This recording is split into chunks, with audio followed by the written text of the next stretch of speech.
begitu. Jadi kalau ada yang gak ngerti langsung dicap, wah kamu gak merhatiin. Mulailah dengan pertama kali jangan marah.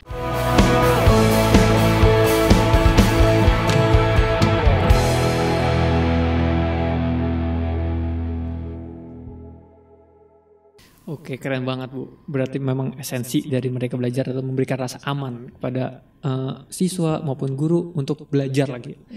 Baik, kita lanjut ke indikator selanjutnya Bu, kepemimpinan manajemen sekolah. Berarti kalau ngomongin manajemen sekolah, itu kan bukan cuma kepala sekolah ya Bu ya. Tapi di situ mungkin ada kesiswaan, ada TU. Nah, apa yang Ibu lakukan di indikator ini atau di tempat Ibu? Kalau di indikator yang ini kan kita mendampingi kepala sekolah untuk bisa merencanakan program sekolah, dan program sekolah itu adalah program sekolah yang tadi membangun lingkungan yang aman dan nyaman tadi itu. Dan tentu juga dengan melibatkan orang tua, melibatkan juga pemangku kepentingan yang lain. Jadi ya di manajemen sekolah kita mulai mengajak kepala sekolah, mendampingi kepala sekolah, dilihat lagi deh visi misi tujuan sekolah, apakah visi misi tujuan sekolah kita itu sudah memang berpusat pada murid belum, sudah itu memang tujuannya membangun lingkungan yang aman dan nyaman belum. Nah itu yang coba kita review lagi, dan itu yang nanti diterjemahkan jadi di kurikulumnya ya, kurikulum operasionalnya, lalu di program kerja sekolah seperti itu. Oh berarti melakukan pendampingan ketika ada perencanaan. Ya. Berarti apakah Ibu sudah menerapkan perencanaan berbasis data kan berdasarkan hasil asesmen nasional? Ya, ya ini yang sedang kita proses, dorong terus ke kepala sekolah untuk bisa memanfaatkan yang profil ya, rapor profil itu. Jadi yang sekarang sudah misalnya yang sudah saya lakukan misalnya ke kepala sekolah bagaimana membaca raport ya, lalu misalnya project misalnya ya, bagaimana kita mengangkat memilih dimensi project profil itu kan, pilih dari 6 dimensi itu, dimensi mana sih yang mau diangkat gitu ya. Nah selain mungkin hasil observasi, kita bisa lihat data di profil. Di profil itu kan 6 karakter itu, 6 dimensi itu mana yang kita masih kuning atau merah misalnya.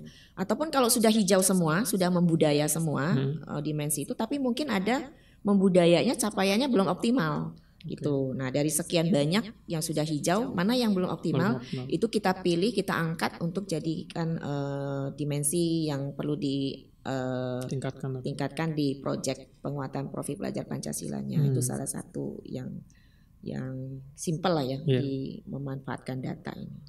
Oke, berarti sudah mulai ya Bu, sudah mulai memanfaatkan rapor pendidikan untuk perencanaan.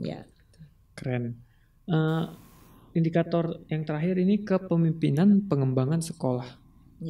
Apa Bu yang dilakukan di indikator ini? Di pengembangan sekolah ini kita mendampingi kepala sekolah supaya nanti dalam pengembangan sekolah sudah mulai membuka diri, melibatkan stakeholder yang lain, orang tua diajak untuk terlibat mengembangkan sekolah, terus pihak-pihak masyarakat itu sudah mulai juga dilibatkan. Jadi gotong royong lah dalam pengembangan sekolah itu. Maaf, pengembangan sekolah ini apa hanya infrastruktur saja? Sarana prasarana saja? Tidak. Kalau pengembangan sekolah mencakup semua aspek ya, mulai dari kalau dulu kan kita ada 8 ya, sekarang masih ya 8 standar nasional ya, bagaimana di standar isinya seperti apa, standar prosesnya seperti apa gitu ya. Standar penilaian. Jadi kalau sekarang kan kalau kita ngikutin ini kan mungkin dari kalau di raport profil kan ada mutu lulusan ya, mutu lulusan tuh misalnya di literasi numerasinya, pengembangan karakternya seperti apa, lalu di SDM-nya ya kualitas pembelajarannya seperti apa, lalu SDM-nya seperti apa, nah lalu nanti pengelolaan manajemen gitu. Gitu. Berarti nggak cuma sarana prasarana aja ya Bu ya. Oke, itu tadi 4 indikator pengawas pemberdaya. Nah, untuk model pengawasan di era Merdeka Belajar, apa Ibu sendiri ada untuk model pengawasannya itu atau hanya berdasarkan buku panduan saja? Ya, kalau saya berusaha menerjemahkan hal-hal yang diharapkan dari seorang pengawas dalam melakukan tupoksinya itu, saya menerjemahkannya itu ke dalam yang saya sebut dengan RM Suguh. RM Suguh yang bukan rumah makan ya, rumah makan Suguh. Rumah makan. RM itu R-nya itu sebenarnya double ya, tapi R yang itu refleksi. Nah, jadi saya berusaha mengekstraksi, mengkristalisasi bagaimana menerapkan tupoksi saya ke dalam model yang saya sebut RM Suguh. Jadi yang pertama refleksi. Jadi saya berusaha selalu merefleksi diri, melihat ke dalam diri saya, bagaimana kualitas pekerjaan saya. Nah, itu yang selalu saya lakukan. Kemudian saya juga mengajak kepala sekolah itu melakukan hal yang sama juga. Jadi kami bisa refleksi bersama seperti tadi, misalnya saya ceritakan ketika saya BIMLAT terus memberikan simulasi terus kita saling refleksi, ternyata ada masalah seperti ini, lalu seperti apa kita seharusnya. Nah, itu kami bareng-bareng refleksi itu, belajar bersama. Jadi dari refleksi itulah kemudian saya tadi berusaha untuk memberi contoh. Ya, mudah-mudahan ya saya bisa jadi role model gitu ya, mudah-mudahan ya, karena ini kan terus berproses ya, mungkin saya masih banyak kekurangan, tapi saya berusaha jadi role model dulu dalam hal yang menyangkut terutama di tupoksi saya dan menyangkut soal pembelajaran dan pengembangan sekolah. Kalau saya ngomong kita bisa gunakan digital, sekarang era digital, berarti saya harus menunjukkan itu. Saya harus tunjukkan dulu penguasaan digitalnya harus seperti apa nih. Contoh pembelajarannya menggunakan digital seperti apa, diferensiasi yang pakai digital seperti apa, misalnya gitu. Kalau saya ngomong, ayo Bapak Ibu kita lakukan pembelajaran yang berpusat pada siswa, kita lakukan strategi assessment, lalu seperti apa contohnya? Nah, saya harus belajar dulu itu, saya harus cari referensi, baca apa yang paling mudah yang bisa diterapkan. Nah, seperti itu saya berusaha seperti itu. Mudah-mudahan, karena saya juga masih proses, saya masih terus belajar.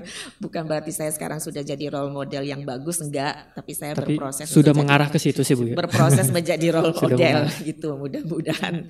Ya. Kemudian RM role model sudah ya, refleksi, role model, kemudian Suguh ya, Suguh. Support. Jadi saya dengan tupoksi saya berusaha menampilkan sebagai support system lah ya, support apa ya, mensupport kebijakan ya. Jadi kebijakan dari kementerian sekarang yang Merdeka Belajar. Nah, bagaimana saya bisa mensupport kepala sekolah dan guru saya menerjemahkan Merdeka Belajar ini, kebijakan Merdeka Belajar ini di sekolah seperti apa, dalam mengembangkan sekolahnya seperti apa, dalam manajemen sekolahnya yang Merdeka Belajar seperti apa, di kelas guru menerapkan Merdeka Belajarnya seperti apa. Nah, itu yang saya berusaha support di situ. Ya, dengan cara tadi belajar dulu, dulu baru bisa saya mensupport gitu kan. Kemudian jadi secara teknis, secara profesional, mungkin secara moral, dukungan support secara psikologis juga ke guru-guru. Jadi saya kalau di dalam melakukan ini saya sekarang saya mulai belajar untuk ngobrol dengan guru. Kalau dulu kan kita pengawas lebih ke sifatnya administratif ya, datang bawa instrumen, checklist, cek Pak ada nggak dokumen ini ada nggak, RPP ini ada nggak, komponen ini ada nggak gitu kan. Nah, jadi saya sekarang berusaha kita tetap instrumen, tapi instrumen saya tidak checklist lagi sekarang. Saya mau instrumen yang sifatnya kualitatif dan saya ngajak ngobrol. Lebih banyak sekarang saya ngajak ngobrol. Seperti apa situasinya sekarang, apa kendala Bapak Ibu. Lebih menggali gitu. Menggali, jadi dengan harapan saya dengar lebih banyak sehingga saya bisa memberikan ini. Mungkin ada hal yang bisa saya saya dorong guru itu sendiri yang menemukan.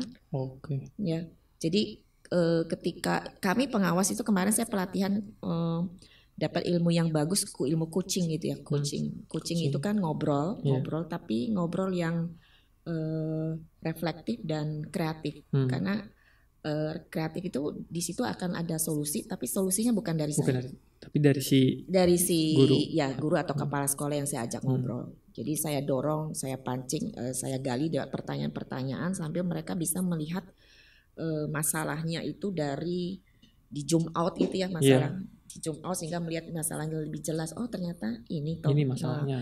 Oh ini ternyata kita harus begini. Akhirnya mereka bisa menemukan. Dan sambil juga mungkin mentoring juga ya, mentoring kalau mereka udah Bu misalnya udah kucing mentok ini Bu, mungkin Ibu punya contoh lain. Nah di situ saya masuk sebagai mentor. Saya kasih contoh-contoh lain, pengalaman saya di situ saya berikan di situ. Jadi itu ya support ya, sungguh support terus grow. Nah prinsip grow ini saya pegang karena saya sebagai pengawas, saya tidak bisa menyediakan semua solusi untuk semua masalah yang dihadapi oleh kepala sekolah dan guru. Tapi kita tumbuh bersama. Kita tumbuh bersama. Saya jadi teman belajar bagi kepala sekolah dan guru. Kalau dulu kan kesannya pengawas itu seperti gimana ya, supervisor yang datang meriksa ini. Jadi akhirnya kan kepala sekolah dan guru tidak berani tampil apa adanya. Jadi semua ditampilkan baik-baik saja. Jadi kalau ketika pengawas datang semua baik-baik saja. Jadi diusahakan baik-baik saja. Padahal sebenarnya aku tidak baik-baik saja gitu kan. Nah ini yang saya berusaha bergeser paradigma yang seperti itu. Yang awalnya dominan, direktif, ngasih arahan terus. Nah sekarang saya bergeser sifatnya kolaboratif, tidak lagi saya yang dominan, tapi ayo sama-sama kita bareng-bareng, belajar bareng, kita tumbuh bersama. Bapak Ibu punya masalah, ayo kita diskusikan bersama. Tadi dengan coaching, dengan mentoring itu kita grow, tumbuh bersama. Terus apalagi tadi ya umpan balik. Unik umpan balik. Nah dari hasil ini kan saya selalu berusaha ya umpan balik, ngasih umpan. Jadi bukan sekedar checklist selesai gitu ya. Nah jadi apa rencana next selanjutnya apa? Apa yang perlu kita buat? Jadi kalau kondisinya sekarang begini, yang kita harapkan begini pembelajarannya. Lalu next apa yang bisa kita lakukan? Nah saya selalu berusaha belajar untuk bisa memberikan umpan balik yang berdampak lah, yang bermakna ya, tidak sekedar ngasih umpan baliknya berupa instrumen yang isi checklistan gitu, terus fotokopi tinggal satu di sekolah gitu kan. Nah kemudian unik ya. Nah ini mungkin juga konsep merdeka belajar ya, bahwa no one size fit for all ya. Kalau baju bisa free size gitu ya. Baju bisa free size dan all size gitu ya, semua ukuran bisa masuk ya. Tapi kalau di sini kan nggak bisa, karena apa? Ya pembelajaran yang berpusat pada murid punya masing-masing. Nah demikian juga guru. Guru juga punya kesiapan masing-masing yang berbeda-beda. Ya punya kemampuan yang berbeda-beda, punya kesiapan yang berbeda-beda. Kepala sekolah juga begitu, punya kesiapan yang berbeda-beda. Nah saya harus membaca itu. Saya juga harus tahu seperti apa peta awalnya kepala sekolah saya, guru-guru saya, sekolah saya, sehingga harus ada apa ya, diferensiasi ya. Jadi diferensiasi bukan hanya konsepnya, di kelas, diferensiasinya harus juga ke kepala sekolah dan guru, harus ada diferensiasi pendampingan juga, nggak bisa dipukul rata. Berarti melakukan pemetaan juga ya. Pemetaan juga gitu. Nah yang terakhir harmoni ya. Nah harmoni ya tentunya pengawas kan nggak bisa kerja sendiri. Tadi kolaborasi. Dan kita juga butuh dukungan pemerintah daerah kita, dinas pendidikan, supaya kita juga sinkron lah antara programnya dinas pendidikan. Kalau program kementerian kan udah jelas ya, jadi kebijakan kita semua. Terus bagaimana yang daerah menerjemahkannya, terus bisa kolaborasi ya dengan program kerja kami. Nah, itu keren, luar biasa sekali Ibu. Berarti tadi apa, RM Suguh ya? RM Suguh. Model pengawasan dari Ibu Lili. Keren. Model saya ya. Model saya. Mudah-mudahan bisa jadi contoh praktik baik, nanti bisa diterapin sama pengawas-pengawas yang lain. Baik, berarti kalau yang saya tangkap dari obrolan kita, sebenarnya pengawas ini adalah jembatan antara pemerintah pusat ke guru untuk menerapkan kebijakan. Jadi kuncinya di pengawas. Kalau pengawasnya semakin baik dalam menerjemahkan kebijakan, terus bisa menyederhanakan seperti apa yang Ibu lakukan ke sekolah, maka kebijakan apapun akan bisa diterapin gitu ya Bu. Dibumikan. Iya, betul. Untuk ya di apa ya? Kalau saya pernah baca itu pengawas itu kan apa, decision support, decision support, mensupport kebijakan gitu ya. Nah menerjemahkan secara operasionalnya seperti apa sih? Itu. Menyesuaikan dengan keadaan di daerah masing-masing. Ya betul. Mantap. Karena pengawas kan ada di daerah, yang lebih tahu seperti apa kondisi sekolah. Betul, mantap sekali. Terima kasih Ibu Lili sudah berbagi sama kita. Mungkin ada yang ingin Ibu sampaikan ke kepala sekolah atau pengawas-pengawas daerah lain, mungkin Bu, sebagai penutup closing statement dari Ibu, silakan. Kalau untuk teman-teman pengawas ya, saya rasa mungkin itu tadi ya, pengawas pemberdaya. Kuncinya ya memang sebagai pengawas pemberdaya kita harus mengembangkan kapasitas diri kita dulu. Jadi mengembangkan diri dulu, baru kita bisa mengembangkan orang lain. Seperti itu kunci. Kata kuncinya sih, memang nggak mudah. Kita harus keluar dari zona nyaman, ya harus belajar lagi yang di usia yang kita anggap mungkin sudah lambat belajar, tapi bukan hal yang tidak mungkin gitu ya. Usia tidak jadi halangan, tapi sekarang banyak pengawas-pengawas muda kok. Pengawas-pengawas muda yang gesit-gesit bagus-bagus banyak gitu. Kemudian untuk kepala sekolah dan guru, yaitu tadi kita sama-sama belajar Bapak Ibu. Dan kalau saya merasakan bahwa Merdeka Belajar itu kuncinya mulai dari bagaimana menciptakan suasana batin ya, lingkungan belajar yang aman. Semua orang merasa aman, tidak khawatir kalau salah, ya tidak khawatir kalau salah. Kemudian nyaman dan suportif. Kalau salah kepala sekolahnya bisa bimbing, kalau salah ada pengawas yang bisa bimbing, tapi tidak memarahi gitu ya. Kalau gurunya anaknya salah atau tidak bisa gitu, ada gurunya yang selalu akan ada buat mereka. Nah, perasaan itu harus didapat oleh semua yang ada di ekosistem pendidikan. Jadi kalau saya sih merdekanya ke situ ya. Baru bisa masuk tuh strategi pembelajaran macam-macam model, terus tentang kurikulumnya. Jadi bukan hanya paham kurikulum gitu. Awalnya saya berpikir saya ngasih ilmu tentang kurikulum, saya ngasih ilmu tentang strategi asesmen, strategi pembelajaran. Oh ternyata tuh nggak cukup gitu. Ini dulu dasarnya merdeka, rasa aman. Mulai dari pengawas ke kepala sekolah ke guru ke siswa. Ya akhirnya itu mudah-mudahan akan berdampak untuk meningkatkan hasil belajar siswa. Jadi kalau pengawasnya berdaya, kepala sekolah akan berdaya. Kalau kepala sekolahnya berdaya, akan guru berdaya. Kalau gurunya berdaya, siswanya akan berdaya. Kalau siswanya berdaya, kepala sekolah berdaya, guru berdaya, siswa berdaya, sekolah itu akan sekolah berdaya. Sekolah berdaya itu adalah sekolah yang tadi lingkungannya aman. Nyaman, menyenangkan, suportif ya. Kemudian hasil belajar siswa meningkat. Kemudian berpusat pada murid, programnya berpihak pada murid. Kemudian yang terakhir, refleksi jangan lupa. Refleksi itu harus jadi satu budaya kita bersama. Pengawas, kepala sekolah, guru, dan siswa. Itu sih mungkin dari saya. Baik, terima kasih. Keren sekali Ibu. Kita kasih tepuk tangan untuk Bu Lili. Makasih Bu Lili sudah berbagi dengan kita praktik baiknya tadi. Dan juga tadi RM subuhnya keren. Mudah-mudahan bisa jadi contoh praktik baik buat teman-teman pengawas di berbagai daerah tentunya. Saya boleh tutup pakai pantun? Oh iya, tadi tentu Bu. Baru saya mau minta. Tadi Ibu sudah membuka dengan pantun. Kami persilahkan Ibu untuk menutup dengan pantun. Oke, tapi silakan. Saya nyontek juga nih ya. Oke. Memandang cahaya menjelang fajar. Cakep. Sambil menengadah, memohon berkat. Cakep. Mari terapkan Merdeka Belajar agar hasil belajar siswa meningkat. Oke. Yang terakhir ya. Sungguh nikmat sambal terasi. Cakep.